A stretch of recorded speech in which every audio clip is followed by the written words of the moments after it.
everybody, once again, welcome back to SFF180. Thomas here. It is Monday, November 3rd, 2014, and it is time for another mailbag. I hope you guys had a good Halloween weekend. I sure did. Quiet, as I like it. If you didn't check out the Halloween special video, do so right now. Anyway, mailbag is pretty well back to... there we go, see? Pretty well back to normal for this week, so let's just dig in and see what we have. Looks like some pretty impressive and chunky packages. Now you know the way the mailbag works if you are a new sub. These are the review copies I receive from publishers every week in the mail. I open them right here on camera, we discover what they are together, and then you let me know in the comments which of these looks most interesting and exciting to you, okay? So without further ado, let's dig in. Okay, this first one here is a big old box, looks like it's something from Tor. And it is! Look at this! This is an extremely massive and very ambitious story collection. It is the Collected Stories of Frank Herbert. It says a compilation of over 20 years from the most successful science fiction writer of all time. It bills itself as the ultimate collection of Frank Herbert short fiction, and it says it contains a previously unpublished story. It's the most complete collection of Herbert short fiction ever assembled. 37 stories, originally published between 1952 and 1979, plus one story, The Daddy Box, that has never appeared before. This rare anthology is over 20 years of story published individually in numerous pulps and compendiums, spanning decades, but never fully collected until now. Well, that's pretty exciting. It is in hardcover from Tor. It comes out November 18th, The Collected Stories of Frank Herbert. Okay, this one is from HarperCollins. All right, everyone, you have seen me showcase the ARC for this. This is now the finished copy. It's a new book by Caitlin Kittredge. It's called Black Dog. It's the first book in something called The Hellhound Chronicles. Let's see, with a breakneck plot, apparently this is already out, and a strong rooting in the mythology of hellhounds, angels, and demons, Black Dog takes the reader on a road trip from hell with stops along the way to fall in love with a broken but not beaten heroine. Readers who love Richard Kadri's Sandman Slim or the hit CW show Supernatural will find Black Dog hard to put down. All right, so it's that kind of story, but it's out right now. It is from Caitlin Kittredge from Harper. Okay, and this is something from my friends at Penguin. And we have, okay, this is interesting. This appears to be a science fiction. This is an ARC for a science fiction novel from DAW, coming out in February from a new author, Dave Barra. It's called Impulse. So let's see what this one's all about, shall we? Okay, there's no actual sell sheet with this, so I'm just going to have to thing on the back. It says, yeah, publication date February 3rd. Let's see, Lieutenant Peter Cochrane of the Quantar Royal Navy believes he has his future clearly mapped out. It will begin with his assignment as a junior officer on Her Majesty's spaceship Starbound, a newly commissioned lightship bound for deep space voyages of exploration. But everything changes when Peter is summoned to the office of his father, Grand Admiral Nathan Cochrane, and given devastating news. In a distant solar system, a mysterious and unprovoked attack upon lightship Impulse has resulted in the deaths of Peter's former girlfriend and many of her shipmates. Now, Peter's plans are torn asunder as he is unexpectedly promoted and transferred to Impulse, a United Space Navy ship under foreign command, en route to an unexpected destination. Even the Earth historian, a member of the sect which controls technology, who has mentored Peter for years, cannot prepare him for what lies ahead. And to top things off, his superiors have given him secret orders that might force him to become a mutineer. Oh, okay.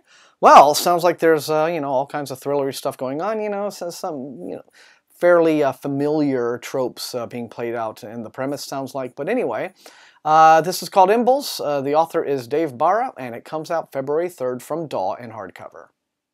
Okay, that is interesting. Don't get too many ARCs from DAW. All right. Oh, this one is from Putnam, and I have a feeling I know what this is. And I was right. Here we go. The Peripheral from William Gibson, his new novel, first one in several years. We've all been waiting for this. Very anticipated book. I will be fast-tracking this. I believe it's already out in stores. Let's have it. Yeah, October 28th. So let's see. And this is this year's the 30th anniversary of Neuromancer, of course. Flynn, a young woman from a decaying near-future American town, takes a temporary job testing a new computer game. or so she's told. While remotely operating a security drone over a futuristic version of London, she witnesses what she assumes is the simulation of a horrifying murder, or is it real? Soon, she finds herself in the 22nd century, virtually present in a haunting, beautiful android drone, a peripheral, with the fate of her own past world depending on her. So this sounds very much like he is getting back on his old kind of cyberpunky home turf here. After a whole lot of near-future novels that he's done in past years, like Spook Country and Pattern Recognition. Sounds like this is very much a back to old school Gibson. So yes, I will be fast-tracking this. Look for a review very soon, but it is out right now from Putnam. Okay, and this looks to be another Tor title. Okay, well here is one that I've been looking forward to a little bit, at least ever since I first heard that it was coming out. Steven Erikson, with the Malazan Book of the Fallen epic fantasy series. He's not exactly a guy you equate with light comedy, I guess, but I like to see people stepping out of their comfort zones very much. And Erikson, apparently he has been a Star Trek fan for years, and so it looks like he may be trying to do the the John Scalzi red shirts thing. But this is Woeful Child. It is out in stores tomorrow, apparently. It says it's the story of the not terribly bright but exceedingly cocksure Captain Hadrian Sawback and his motley crew on board the starship Woeful Child. Let's see. Okay. Here we go. Steven Erikson has taken his lifelong passion for Star Trek and transformed it into a smart, inventive, and hugely entertaining spoof. On the whole, mankind exploring space for the good of all species, but trashing stuff with a lot of high-tech gadgets along the way, overblown adventure. Okay. The result is an SF novel that deftly parodies the genre while also paying fond homage to it. Longtime Erikson fans and Trekkies alike. Ooh, Trek fans hate to be called Trekkies. I think the proper term is Trekkers, is it not? Is it not? Well, sell sheet, there's the publicists. I love them. So anyway, it says they'll find much to enjoy in this departure from the critically acclaimed Malazan Book of the Fallen series. I bet it's a departure. Well, anyway, here it is. I've got quite a few other Erikson things and other Malazan-related things that I think I want to review. It could be a good time to get back into this. But anyway, Woeful Child is out tomorrow in hardcover from Tor. And this looks to be one more Tor. Oh, well, this looks pretty nice. It's a book called Harry Harrison, a memoir by Harry Harrison. Harry died back in 2012, a couple of years ago, but this is his autobiography, apparently, now finally seeing the light of day. Harry Harrison wrote, of course, Make Room, which became the movie Soylent Green, and he wrote a lot of other, very popular space opera adventures like Bill the Galactic Hero and what have you. And so I guess this is a stainless steel rat. Yes, can't forget those. But anyway, so I guess this is his, hail and farewell to all of us in his biography. It says, from his early work illustrating comic books and later SF magazines to his nomadic worldwide travels with his wife Joan, to the experience of having his novel Make Room turned into the Charlton Heston film Soylent Green, of course.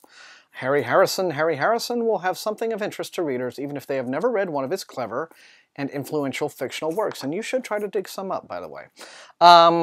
Used bookstores are your friend.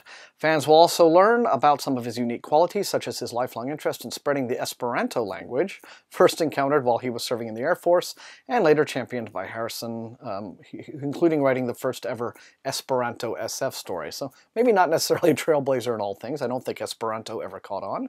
But, it shows that he was a man of many interests and and very much a polymath, like the best science fiction writers turned out to be. I'm very eager to read this, but anyway, it comes out tomorrow as well. It's the autobiography of Harry Harrison. So long, Harry. And finally, we have a big old one of these really annoying super vacuum sealed packages from Hachette. Okay, I'll be perfectly honest with you. I was fully expecting that to be something else, so this is a genuine surprise. This is a book called Path of Needles. The author is Alison Littlewood. Okay, this appears to be a complex hybrid of magical realism and police procedural. Well, let's have a look. A new writer, so horror, apparently. Let's see, a murdered girl is found in the woods dressed up as Snow White, and the girl's grieving mother receives a parcel containing a glass bottle of blood stoppered with the dead girl's toe.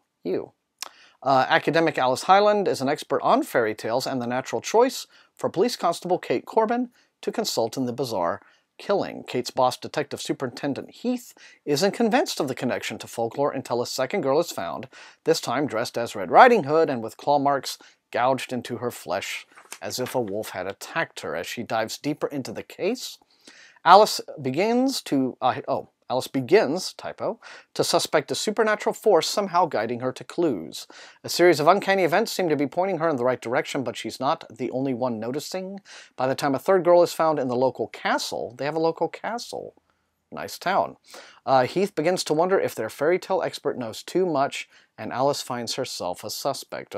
But they can't stop. She can't stop following the clues, and her determination to solve the mystery and prove her innocence may lead her somewhere she cannot return from. Okay.